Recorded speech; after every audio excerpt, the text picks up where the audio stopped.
कार्तिक महात्म्य प्रथम अध्याय। श्री गणेशाय नमः। बंधुओं, जय श्री हरि, जय श्री राधे कृष्णा। बंधुओं, आप सभी का स्वागत है हमारे इस पावन चैनल पर।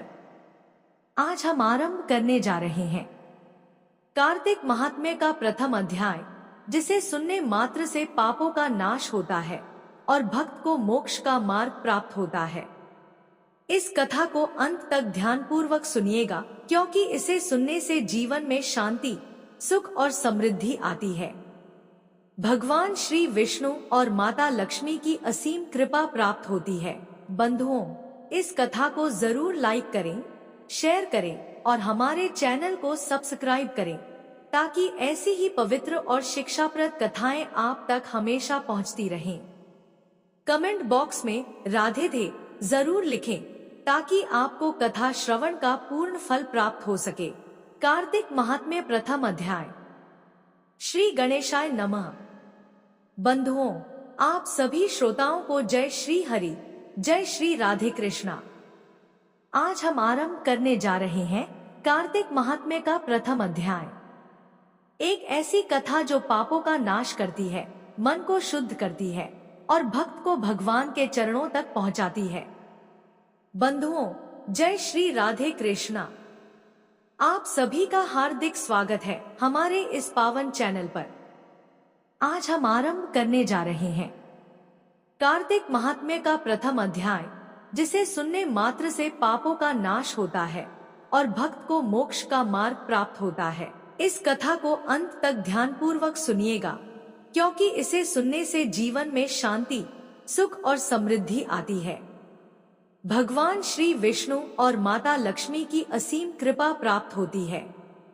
बंधुओं, इस कथा को जरूर लाइक करें, शेयर करें और हमारे चैनल को सब्सक्राइब करें, ताकि ऐसी ही पवित्र और शिक्षाप्रद कथाएं आप तक हमेशा पहुंचती रहें। कमेंट बॉक्स में राधे राधे जरूर लिखें, ताकि आपको कथा श्रवण का पूर्ण फल प्राप्त हो सके।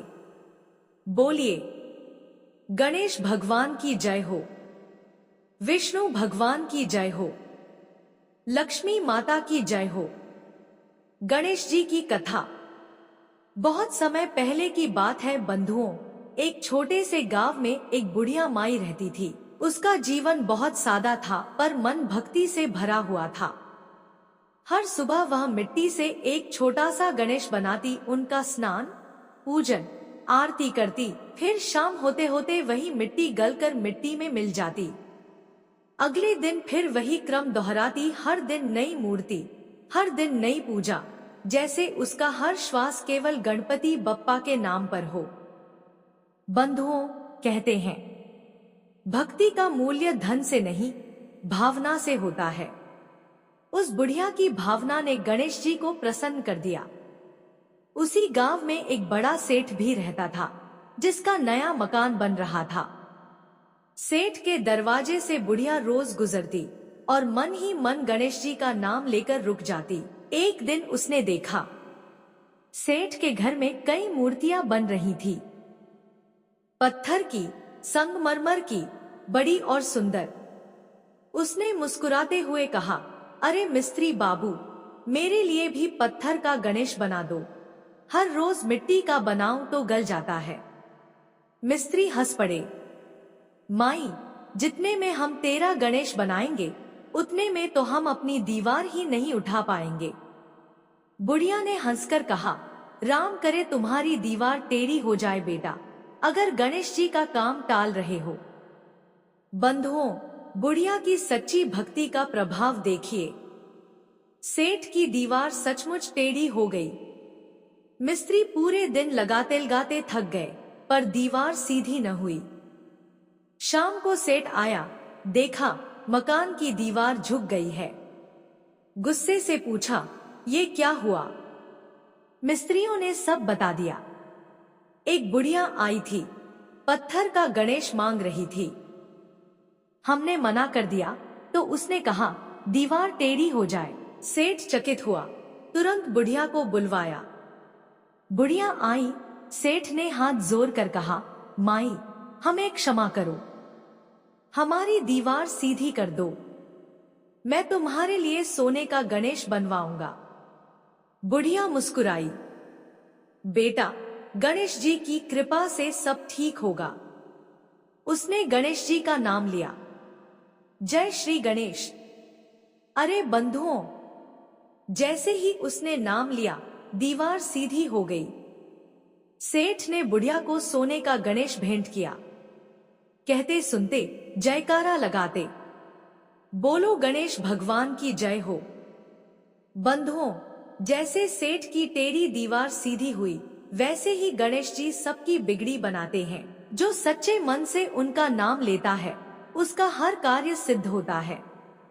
अब बंधुओं, आइए सुनते हैं कैसे गणेश जी की कृपा से कार्तिक महात्म्य का पावन प्रसंग आरंभ हुआ। नैमिषारण्य में 88,000 ऋषिमुनि एकत्र थे। उन सबके बीच आसीन थे श्री सूत जी महाराज। उनके मुख से अमृत समान वचन झरते थे। ऋषियों ने पूछा, हे सूत जी, हमें बताइए कि कार्तिक मास का इतना महत्व क्यों कहा गया है? इस महीने में भगवान की पूजा का फल इतना महान क्यों है? सूत जी बोले, हे मुनियों, ध्यान से सुनो। यह कथा स्वयं भगवान श्री कृष्ण द्वारा सत्यभामा को कही गई थी। जो भी इसे श्रद्धा से सुनता है, वह सब पापों से मुक्त होकर बैकुंठ धाम को प्राप्त होता है। एक दिन सत्यभामा जी भगवान श्री कृष्ण से बोली, हे नाथ, हे त्रिलोकीनाथ, मैं धन्य हुई, आपने मुझे अपना स्नेह दिया। मेरा सौभाग्य है कि मैं आपकी अर्धांगिनी बनी। किंतु प्रभु, आप कृपा करके बताइए, इस कार्तिक मास का क्या रहस्य है? क्या ऐसा पुण्य है इसमें जो कल्पों कल्पों तक पापों को धो देता है? श्री कृष्ण मुस्कुराए, सत्यभामा का हाथ थामा और उन्हें कल्पवृक्ष के नीचे ले गए। उन्होंने कहा, हे प्रिय, तुम मुझे प्राणों से भी प्यारी हो। आज मैं तुम्हें वह रहस्य बताऊंगा जो देवता भी सुनने को तरसते हैं। बंधुओं, यहीं से शुरू होती है कार्तिक महात्म्य की वह अमूल्य कथा, जिसे सुनने मात्र से मोक्ष प्राप्त होता है।